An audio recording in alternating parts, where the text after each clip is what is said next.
Hi, I've been asked to record my commentary of my solutions, so I'm going to do that here. I'll just highlight things as I talk about them.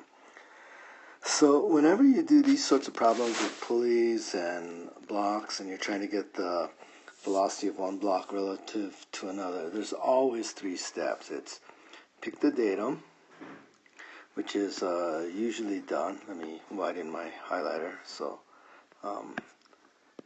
pick the datum. And then this is the critical step. Get the total length of the rope or ropes in terms of the variables that you're measuring from the datum you did in step 1. And then finally, take the derivative of the length, which is 0, and that will give you a relationship of the velocities. So let's go through that with this problem. And so the datum's already been picked, and so if you see up here in the picture, that's the datum. We're measuring everything from the pulleys. And we now need to get the total length. So let me highlight the lengths of the rope that we're doing. So right here, if you're looking at the picture, this length right here, let me make that highlighter a little thicker. This length right here is SA. And these three lengths here are all SB. Now the red parts are what I'm calling bits. And so here's the total length, 1 SA, 3 SBs, and all the leftover little bits.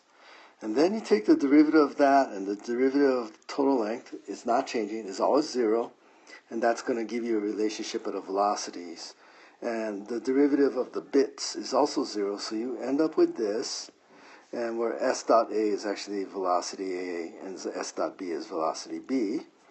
And so then you end up with SA is minus 3S dot B. And if you look up here in the picture, you can see that the velocity of B is 6 feet per second upward, but we're measuring D downward here, so that's a negative 6. And so here you have S dot A is minus 3 times minus 6, so 18 feet per second, which means it's increasing in 18 feet per second. And you can see again up here in the picture that A is going down, so 18 feet per second going down. And that's the answer.